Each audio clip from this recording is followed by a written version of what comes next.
All right, everyone. So here we go on the next video. So as you saw in the last one, the engine's back in. Um, so yeah, so we're working on this. Found some other minor differences, which is I was wondering where this plug went, and then there's this hose here. And I was looking and kind of looked through my old photos, what I got from what I pulled out, and then oh, there's this little doodad on the fuel rail that was in the Escape. So we're gonna swap the fuel rails over and just be done with that. Not a huge deal, but something I kind of forgot about. So take care of that. Let's see. That motor mount's tight. That one's tight. I gotta finish tightening that one down. Gotta put exhaust in. I got axle shafts put in, obviously. There's a little bar that goes underneath the engine with the front mount on it. Oh, power steering pump, AC compressor, tensioner, alternator.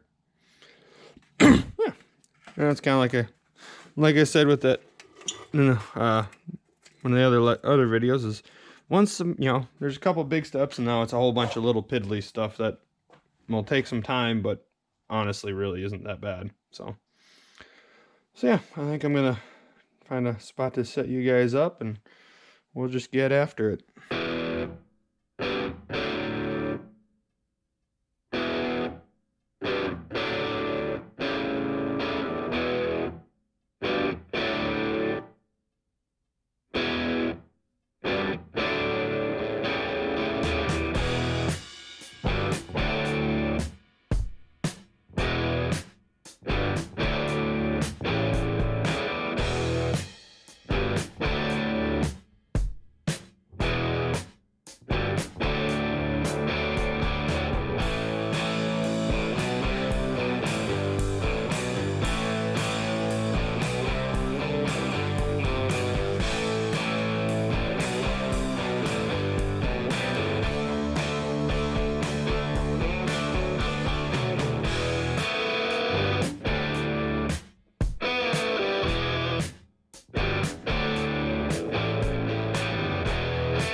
Alright, so camera's about to die, so we're going to do a quick progress update. And exhaust is in completely. I haven't connected to the rest of the exhaust systems, but the manifold's in.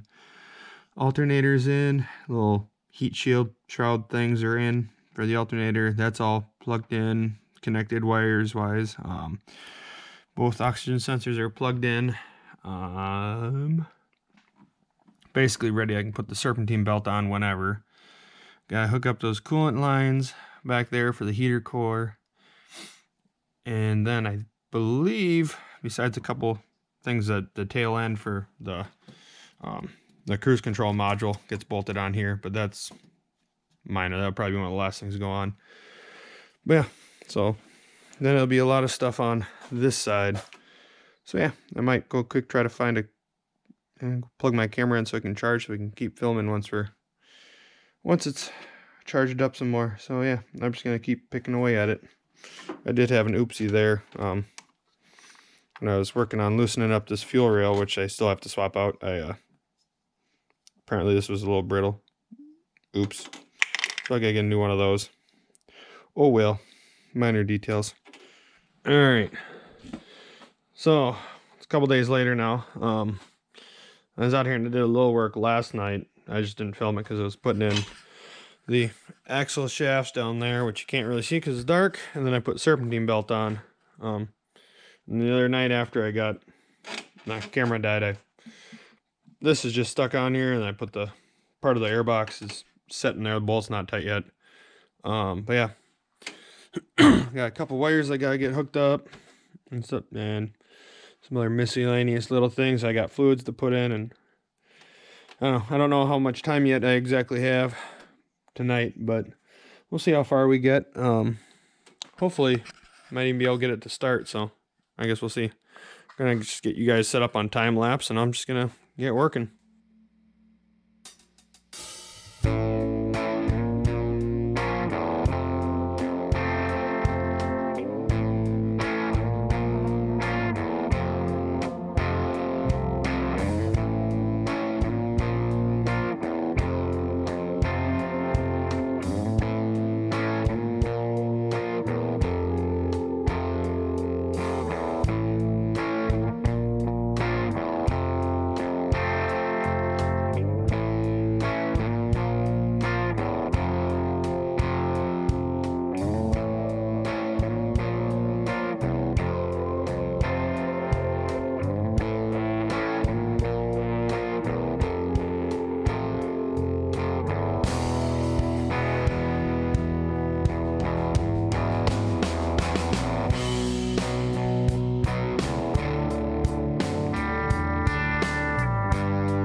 All right, I believe we're to the moment of truth.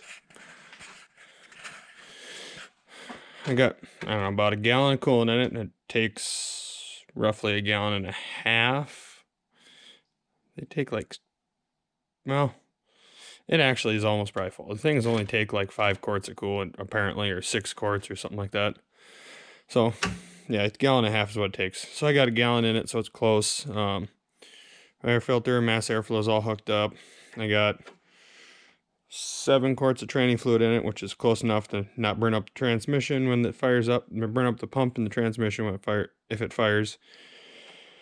I got 4.5 quarts of engine oil. Supposedly it takes 4 3/4, but that's close enough because I glued the dipstick back together for temporary use, but I still don't trust it because I did that about an hour ago, and I just want to make sure it's set before I put it back in there and have to pull the valve cover in order to get it out. But I have a battery in, fuel line's hooked up. I think everything's hooked up. So, I mean, we're gonna go for it. Everything that I did my little cursory check, and I didn't see nothing left unplugged, so I think we're gonna go for it. I'm gonna get you guys set up, and we'll see if it'll. I'm gonna bump the key a couple times, just to on position to let the fuel pump prime it up, and then we'll give her a crank, and hopefully it'll cough to life and run. Oh, this is always a nerve-wracking moment. You are warned, the alarm may go off. I don't have any fobs for it, and I'm about 98.7.3. That's too many decimal points. I'm pretty sure that it has keyless entry, and that when I changed out this front bumper support already off camera, but when that happened, I think it went to an auction without keys. Somebody bought it, had some keys made and programmed for it, and just got the cheap key because they're not Ford blanks, and just didn't get any fobs for it. So yeah. Oh, cross your fingers and toes. Alright, there goes the alarm. Oh! Ah.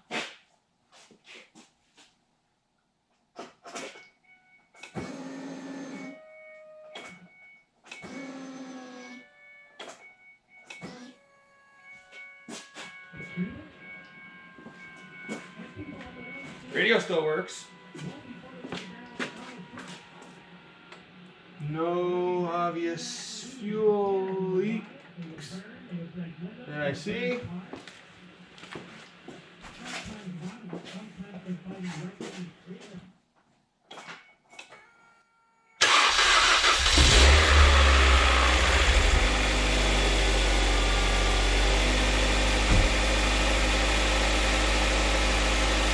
It lives!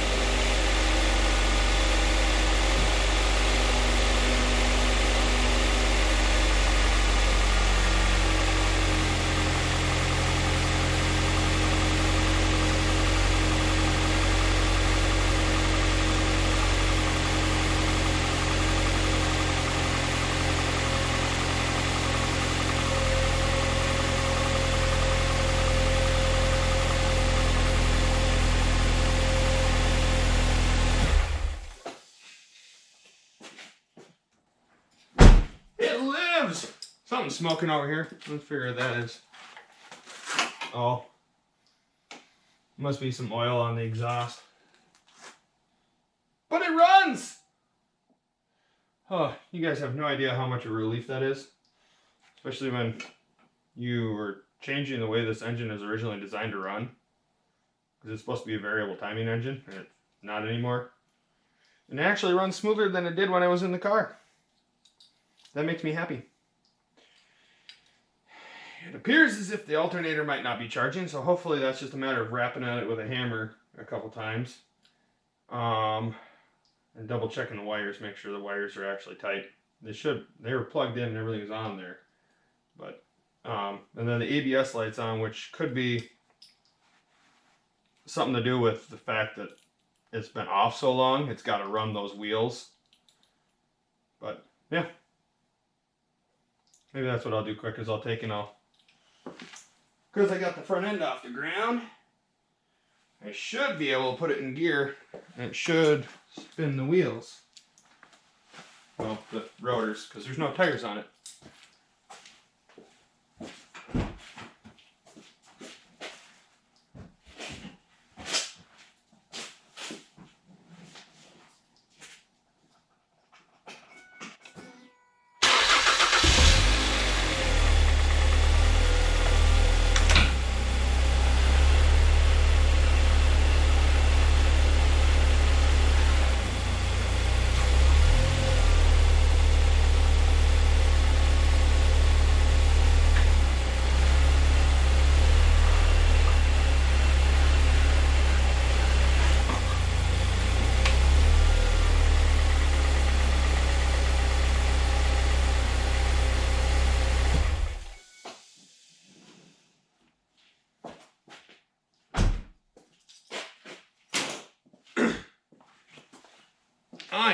happy camper. Transmission works.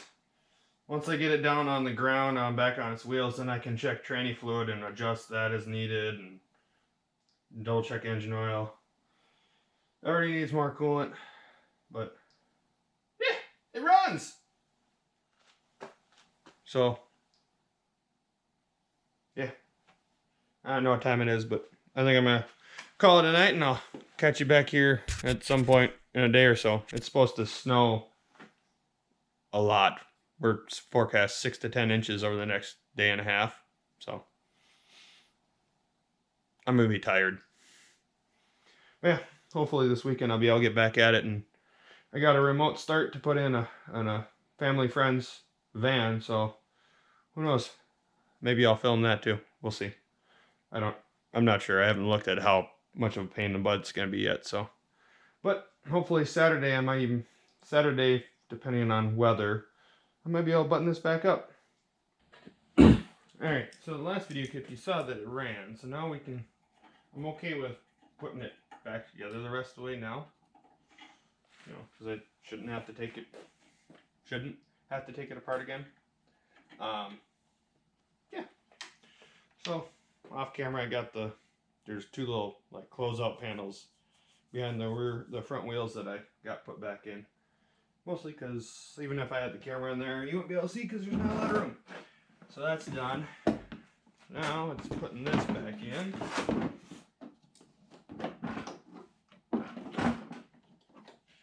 And that's actually not a good spot for those. Okay. Put those where I can get to them. Get everything to sit down where it's supposed to.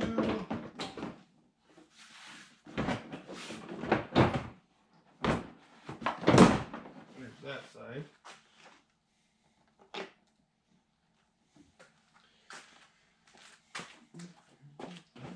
Actually, that's an idea. Get those plugged in.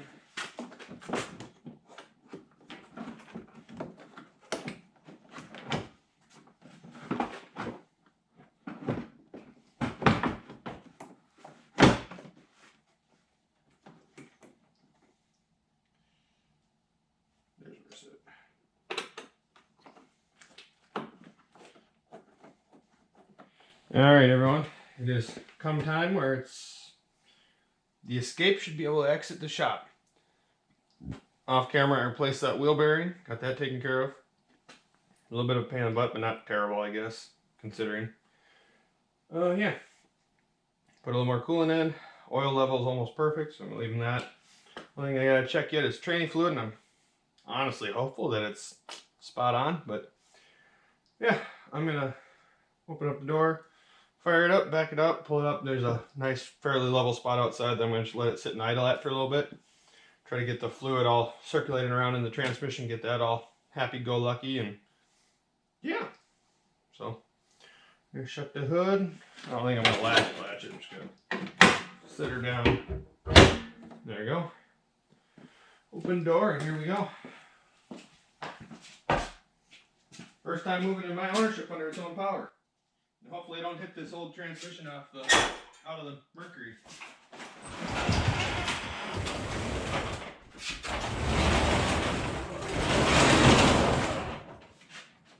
More clearance is always more gooder. Alrighty then, here we go. Wish me luck.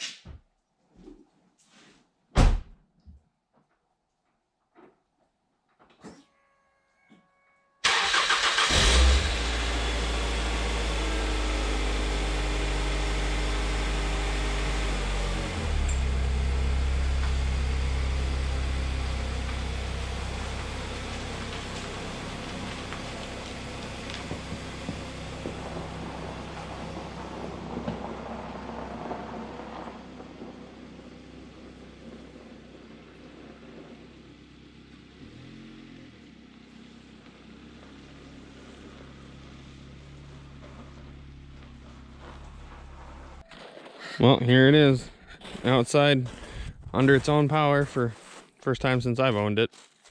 Drove it around the yard a little bit, seems to drive all right, but alternator's still not charging yet, and I confirmed that. It's not just the wiring, sensor wire off. So I'll have to see what the dealio with that is. But I'll have to check what I do have to check that main wire. It's possible the wire's not on there right. I mean, I hope so. It's either that or it's the brushes are stuck. So, which happens when they sit. So we'll figure it out.